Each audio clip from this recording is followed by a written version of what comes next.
What if the one belief you've trusted your entire life is the very thing holding your life back? What if control, the symbol you were taught to worship, is the quiet architect of your tension, your fear, and your constant exhaustion? Imagine discovering that life was never your enemy, only your reflection. And the moment you stop gripping, everything you've ever chased begins to move toward you. Hold this line, what comes next flips what you've learned. It becomes clear that most human tension begins long before any real problem shows up. The mind tries to hold life together the way someone might try to hold a sandcastle against rising waves, hoping effort alone will stop the tide. That constant gripping creates a tightness in the chest, a low-grade panic that never fully leaves. And strangely, the harder the grip, the more fragile everything starts to feel. Ever noticed how trying to control everything only makes life feel smaller? Silence. Awareness starts to notice that this armor of control is heavy. It turns every moment into something to manage, measure, or fix. Even simple things, conversations, plans, daily transitions, feel like they require supervision. Life becomes a hallway of locked doors instead of open windows. And in that constant scanning for danger, joy quietly drains out of the room. What if the weight isn't life itself, but the pressure to hold it together? Something shifts when a person realizes how much energy is spent predicting imaginary futures. The mind treats uncertainty like an enemy hiding in the dark, waiting to strike. It rehearses worst-case scenarios like a daily ritual. But this habit doesn't prevent chaos, it only multiplies fear. The armor becomes the cage. And here's the sharp line that cuts through the illusion. Control is the most elegant form of self-sabotage. Has the mind ever truly felt safe this way? The moment someone softens their inner stance, tension cracks. The shoulders drop. The breath deepens on its own.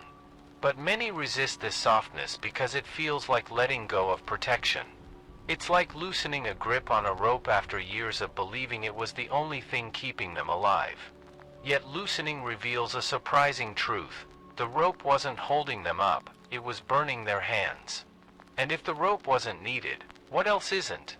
Here's a small 10-second micro-practice to ground this shift. Inhale slowly through the nose, hold for 2 seconds, then exhale longer than the inhale. Do it once, without forcing. This single breath often reveals how much unnecessary tension was being carried without noticing. It becomes clear that control tightens the mind the same way cold tightens the muscles, subtle, protective, but deeply limiting. And if the breath knows how to soften on its own, what else might soften if allowed? Control promises safety but delivers exhaustion. It keeps people living in anticipation rather than presence, waiting for life to misbehave so they can intervene again. Yet this very posture blocks the intelligence of spontaneity, intuition, and organic timing.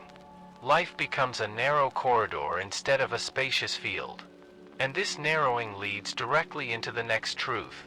Uncertainty is not the threat the mind imagines, it's the rhythm life has been playing all along. If this is hitting close to home, take a second, like the video, subscribe, and stay with me. Uncertainty is usually treated like a shadow lurking behind every plan, but awareness eventually sees it differently. It becomes clear that uncertainty isn't a flaw in the system, it is the system. Nothing in nature unfolds with perfect predictability, yet everything follows a deeper rhythm. People suffer not because life is unpredictable, but because they expect it to behave like a straight line. And when it doesn't, fear fills the gap. But what if that gap is where life actually breathes? The mind dreams of guarantees the way a child wishes the ocean would stop moving. It wants tides without waves, growth without surprise, safety without openness. But imagine music with no variation, no pauses, no change in tempo. It would be noise, not a symphony. Uncertainty is the variation that gives life texture.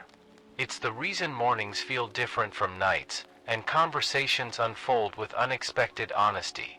And if rhythm replaces fear, what opens next? Something shifts when a person stops demanding that the future match their plans. Peace doesn't come from knowing what's next, it comes from learning how to meet what's next. The moment this lands, uncertainty stops feeling like chaos and starts feeling like movement. A missed opportunity becomes a redirection. A delay becomes a preparation. A surprise becomes a doorway. Isn't it strange how the very thing feared for years can become the thing that gives life flavor? Yet the mind clings to certainty as if it were oxygen.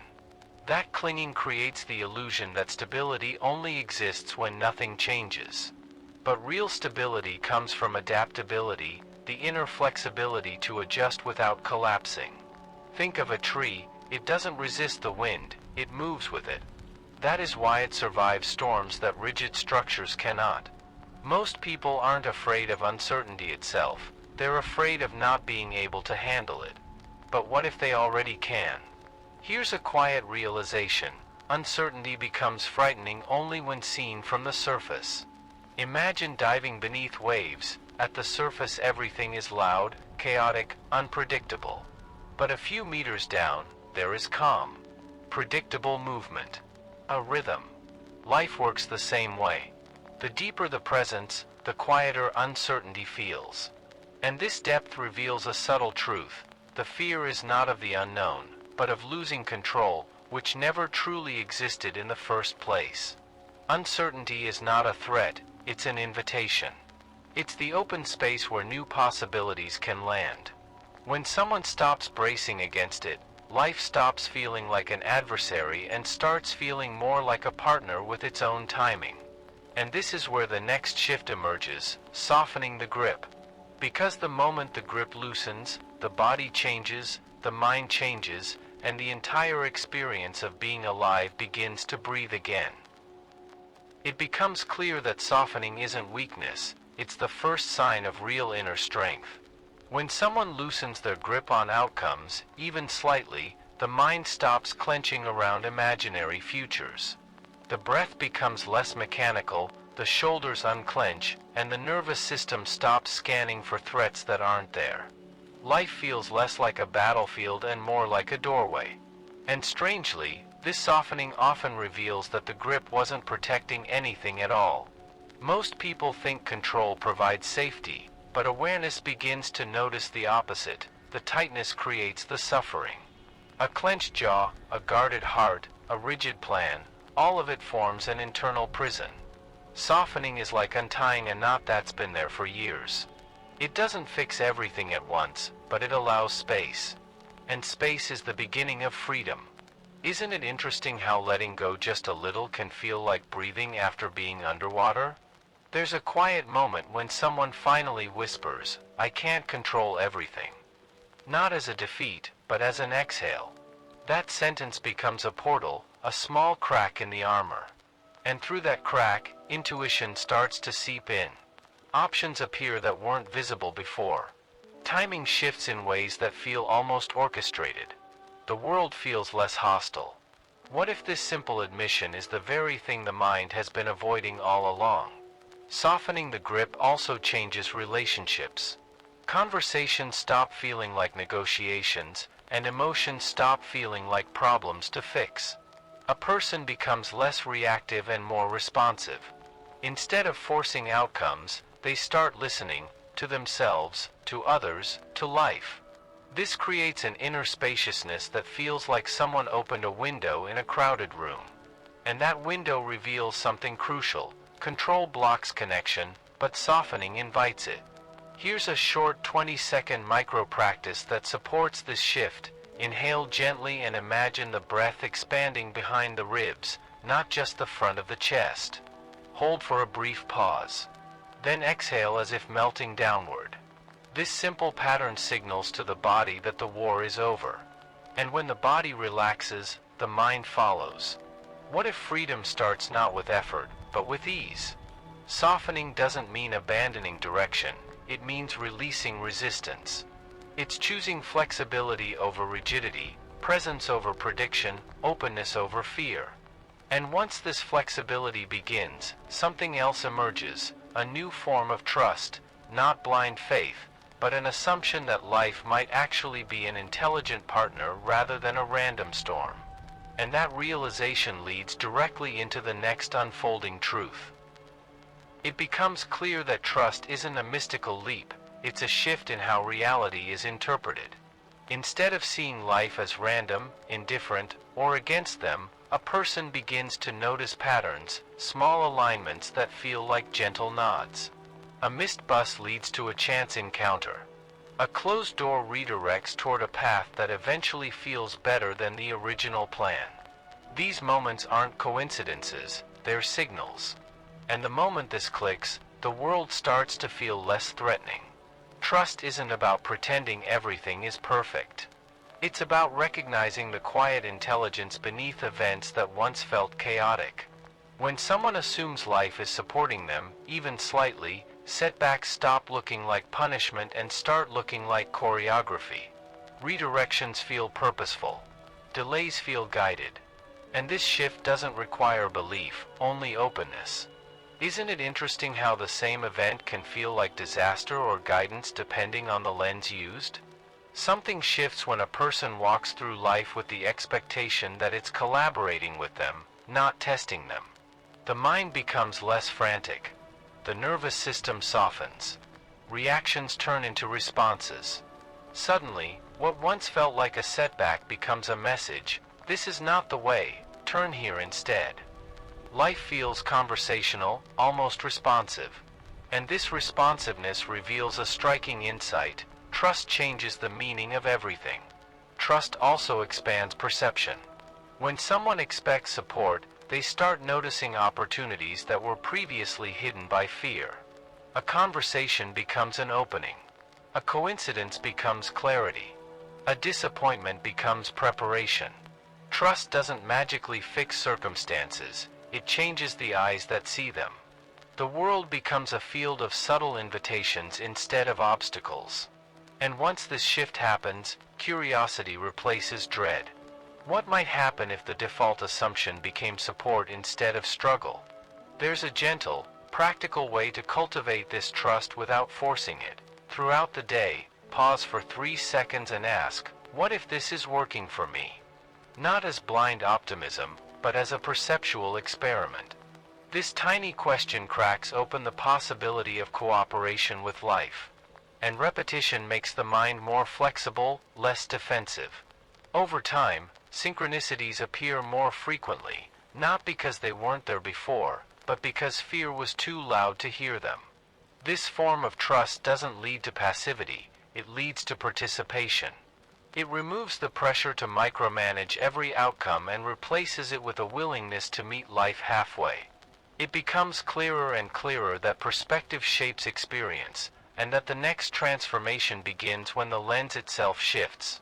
Which brings us to the next unfolding truth, how expectation molds reality in ways most people never notice. It becomes clear that perspective acts like a filter, tinting everything a person sees.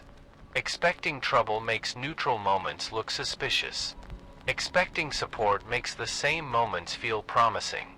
The outer world doesn't change, the inner lens does.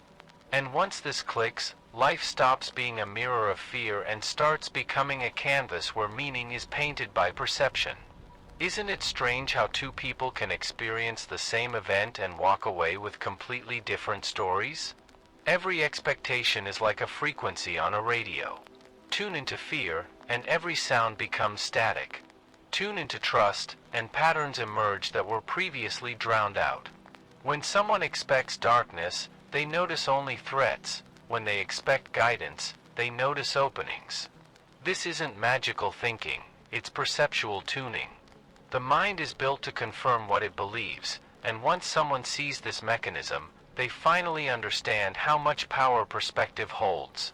Something shifts when a person realizes they've been interpreting life through old emotional dust.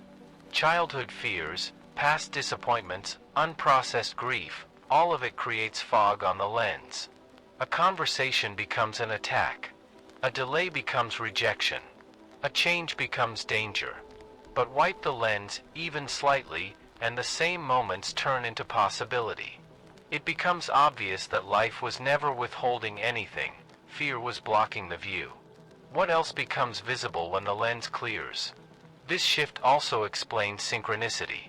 People think synchronicity appears randomly, but it often shows up when the lens shifts from "the world is against me" to "the world might be supporting me." Suddenly, subtle guidance becomes easier to recognize. A phrase in a book, a comment from a stranger, a sign at the exact right moment, all of it becomes visible because expectation acts like a spotlight. The mind notices what matches its inner story. What story is it tuned to right now? Here's a simple practice to illustrate this. For 1 hour, expect one supportive moment. Nothing big, nothing dramatic, just one. Watch how the mind becomes more attentive, more open, more receptive.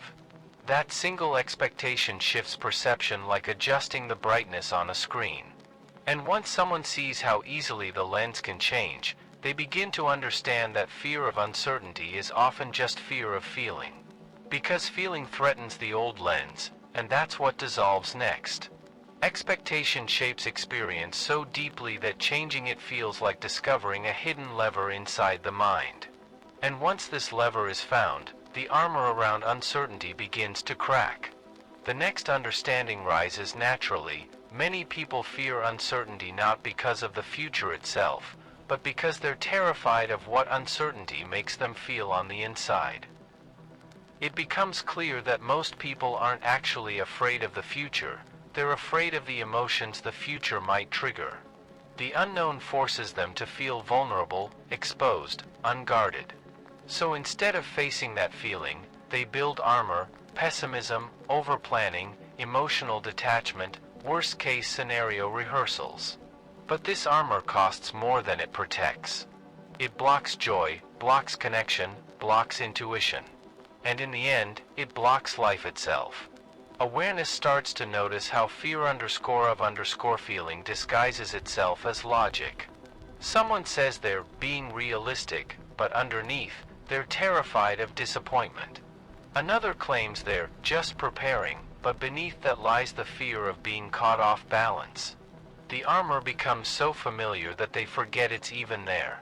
Yet this same armor keeps them stuck in loops of tension, never fully present, never fully alive. What would happen if the armor loosened even 10%? Something shifts when a person sees that fear is a sensation, not a prophecy. It rises, peaks, dissolves, like a wave. The mind believes fear is permanent, but the body knows it passes. The moment someone allows fear to be just a feeling, instead of a warning, uncertainty loses its teeth. It becomes something that can be experienced, not something that must be avoided. And once fear is allowed, curiosity can finally enter the room. What might curiosity reveal that fear has been hiding? Most people don't fear uncertainty in work, relationships, or timing. They fear feeling exposed, disappointed, abandoned, or not in control. These emotions are like old ghosts resurfacing from earlier wounds. The fear isn't of the future, it's of remembering what hurt before. But life isn't trying to repeat old pain, it's trying to heal it through exposure. The moment someone realizes this, fear becomes less heavy. And when fear becomes less heavy, the dance with life becomes possible again. Here's an actionable insight. Instead of resisting the feeling, name it internally. Tension in the chest. Warmth in the stomach. Fast breath. This simple labeling creates distance from the emotion and breaks the illusion that the feeling is a threat. It becomes clear that emotion is energy moving through, not an omen. And once emotion is allowed, intuition can finally speak. Isn't that what's been missing when everything feels overwhelming? The deeper someone understands this distinction, fear of uncertainty versus fear of feeling, the more they realize how much life could open with even a small shift. When the armor drops, the dance begins again. This leads to the next transformation, discovering how letting go allows a person to move with life instead of fighting against it. It becomes clear that letting go isn't about giving up, it's about stopping the exhausting battle with what cannot be controlled.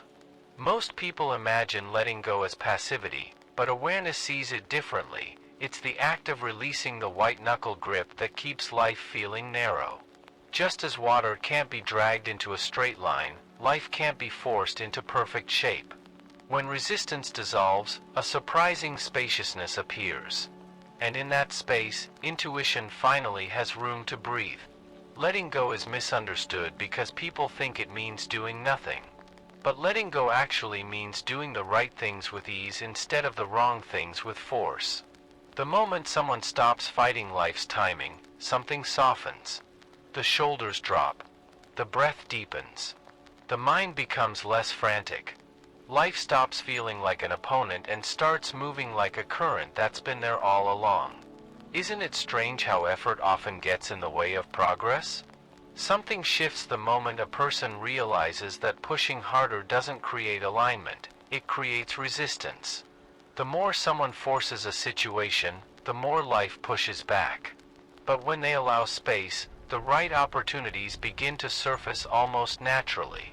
A conversation arrives at the perfect moment. A solution appears without struggle. A door opens they didn't even know existed. And this effortless unfolding becomes its own kind of proof. Life moves smoother when not pushed. Letting go also repairs intuition.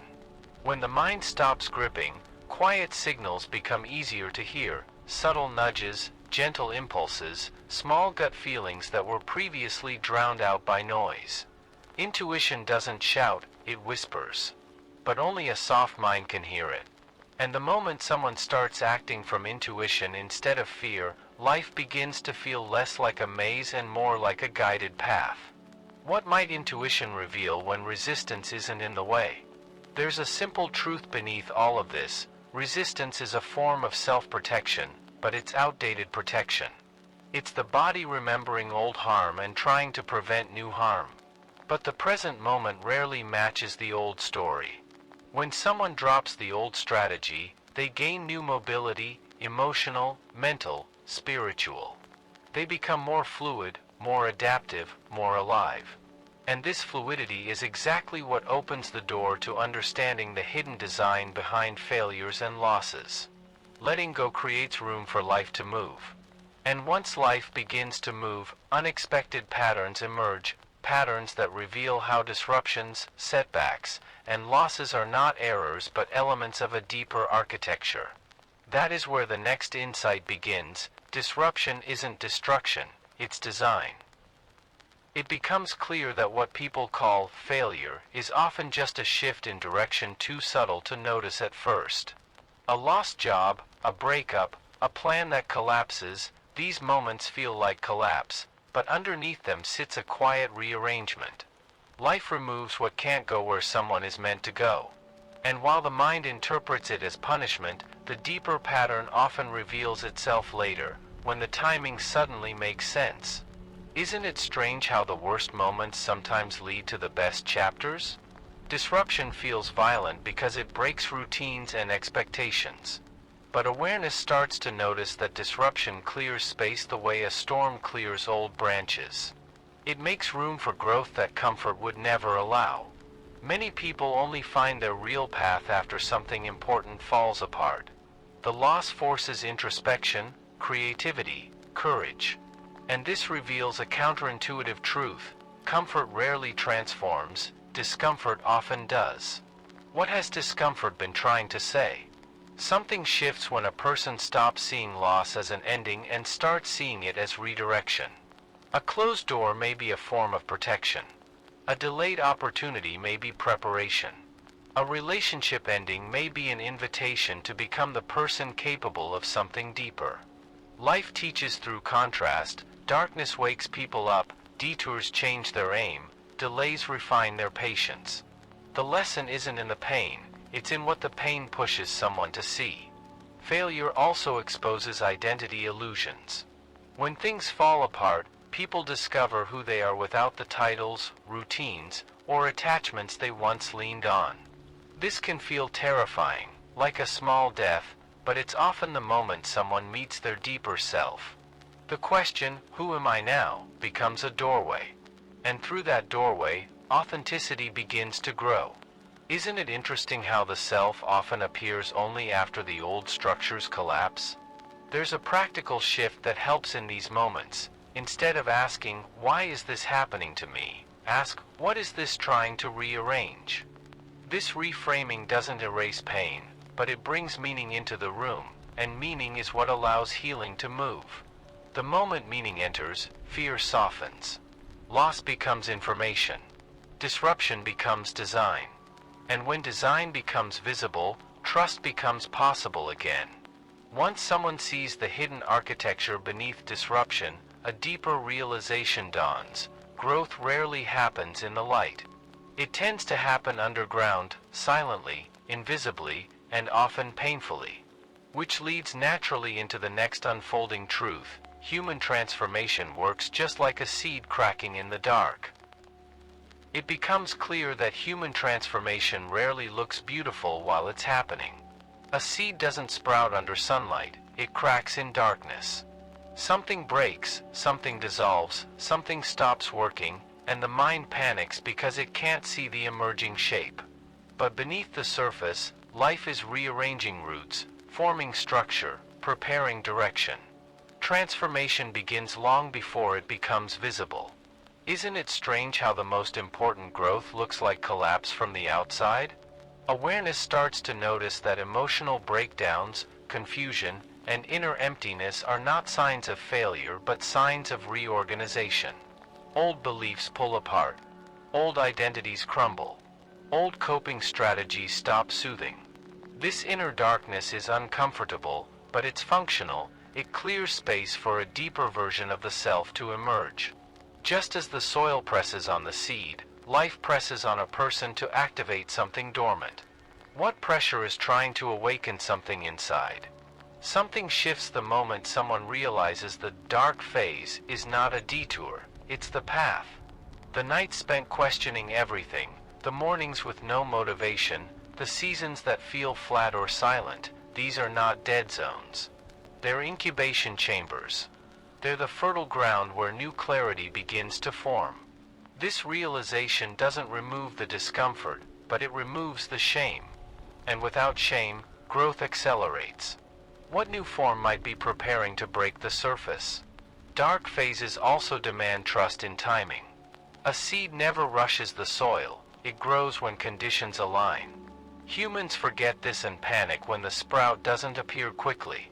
But some seasons are for rooting, not blooming. Some seasons are for breaking, not building. If someone blooms too early, they snap. But if they root deeply, they rise steadily. Life knows this design better than the mind does, which is why darkness often arrives precisely when it's needed. Here's an insight with sharp clarity. Pain isn't always a signal to retreat. Sometimes it's a sign that the shell is cracking. The identity that once protected a person is breaking to make space for something truer. This breaking feels like loss, but it's actually expansion. And once someone recognizes the purpose behind the pressure, they stop resenting the darkness and start listening to it. What message has the dark been trying to deliver? Growth in darkness prepares the inner ground for something far more important, the ability to perceive subtle patterns and synchronicities that fear once blocked. And this leads naturally to the next revelation. That expectation acts like an inner compass, shaping what someone notices and how deeply they root themselves even when the outer world shifts. It becomes clear that expectation is more than a wish, it's a form of internal orientation. The mind tunes itself to whatever it believes is coming, just like adjusting a station on a radio. If someone expects disappointment, they filter life through that frequency, catching only signals that confirm it. If they expect support, their awareness shifts, tiny openings become visible, synchronicities appear, timing feels more fluid. The external world hasn't changed, perception has. Isn't it striking how expectation acts like a compass? Awareness begins to notice that expectation determines what the mind highlights and what it ignores.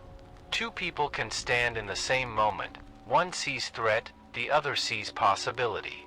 One sees an ending, the other sees redirection. Expectation influences interpretation, and interpretation influences experience. When expectation aligns with trust, life feels more navigable, even when things don't go according to plan. And those subtle alignments become easier to sense. What might become visible if expectation shifted even 2 degrees? Something shifts when a person stops treating their thoughts as predictions and starts treating them as signals of their inner state. Negative expectation doesn't mean disaster is coming, it means fear is speaking. Positive expectation doesn't mean fantasy is unfolding, it means openness is returning. This simple distinction turns expectation into a tool rather than a threat. The mind becomes less reactive, more reflective.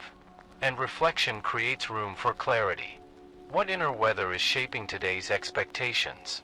Anchoring becomes the stabilizing force behind all of this. Anchoring means becoming the observer instead of the reactor, the ocean floor instead of the wave. When anchored, someone can experience fear without drowning in it, uncertainty without collapsing under it, conflict without losing themselves. The outer world can move wildly, but the center remains steady. Many people think stability comes from controlling life, but true stability comes from anchoring within. What could life feel like if inner stability came first? Here's a gentle practice that illustrates anchoring. Pause for 3 seconds and bring attention to the point where the breath naturally settles at the bottom of the exhale. Don't force it, just notice it. That point is like the ocean floor, quiet, still, reliable. Returning to it throughout the day trains the nervous system to anchor automatically. With anchoring, perception sharpens. Subtle timing becomes easier to trust. Expectation becomes grounded rather than anxious. This inner compass, tuned through expectation and stabilized through anchoring, sets the stage for the deepest shift of all, surrender. Not the collapse into passivity, but the realization that life already knows the way. And when someone stops fighting the current, they discover they were never separate from the river at all. It becomes clear that surrender has been misunderstood for most of human history. People think surrender means giving up, bowing down, or losing control.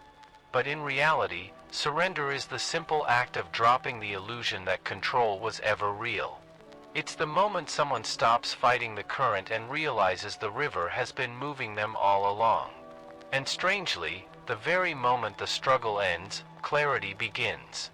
Isn't it striking how ease often arrives right where resistance ends? Awareness starts to notice that life rearranges, not punishes.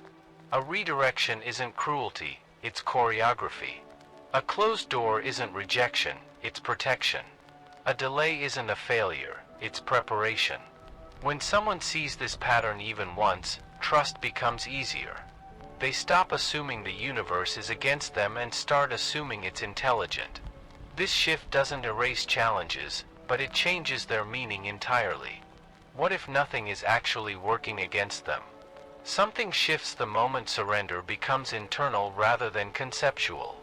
Instead of forcing outcomes, someone begins to listen, to timing, to intuition, to life's subtle nudges. Suddenly, decisions feel lighter. Momentum returns. Coincidences align. It feels less like steering a ship through a storm and more like catching wind at the perfect angle. Surrender doesn't remove responsibility, it removes strain. And without strain, intuition becomes unmistakable. What might the inner voice say when noise finally fades? True surrender invites participation rather than withdrawal. It allows someone to act decisively without gripping outcomes, to pursue what matters without fear of losing it, to love without bracing for abandonment. It becomes the art of moving with life rather than dragging life behind them. This changes everything. Relationships soften, timing improves, inner conflict dissolves. Life becomes more fluid, almost conversational. And in that fluidity, a person discovers something essential. They were never separate from the current. Here's a sharp realization. Surrender is not drifting aimlessly. It's aligning with direction that already exists. The river knows where it's going. The current has intelligence. And the moment someone stops fighting upstream, momentum increases effortlessly. This doesn't mean passivity, it means flow. It means trusting the deeper architecture shaping each moment. And once this trust settles in, fear loosens its grip. What happens when fear loses its authority? In this state, surrender becomes recognition. The person is not the one steering the river, they are the water itself. They are movement, unfolding, momentum, timing. And when this truth lands, an entirely new relationship with life begins. Which brings the journey full circle. Acting as if everything always works out isn't delusion, it's alignment with the way life already moves. In the end, it becomes clear that life was never asking for control, only cooperation. The moment someone stops wrestling with the current, a deeper rhythm takes over, something wiser, quieter, and infinitely more precise. Trust doesn't erase challenges, it transforms how powerfully someone meets them. And if even one moment of this video cracked the old armor, then something new has already begun. Before you leave, take a breath and let it land. The shift always starts inside. If this opened something in you, make sure you subscribe so the next step of this path finds you. Tap the bell so you don't miss what expands this teaching in the next video. Like and share this message with someone who needs relief today. And before you go, what part of your life is asking for less force and more trust? What river have you been swimming against for too long? The next video on your screen takes this transformation even deeper. Step into it.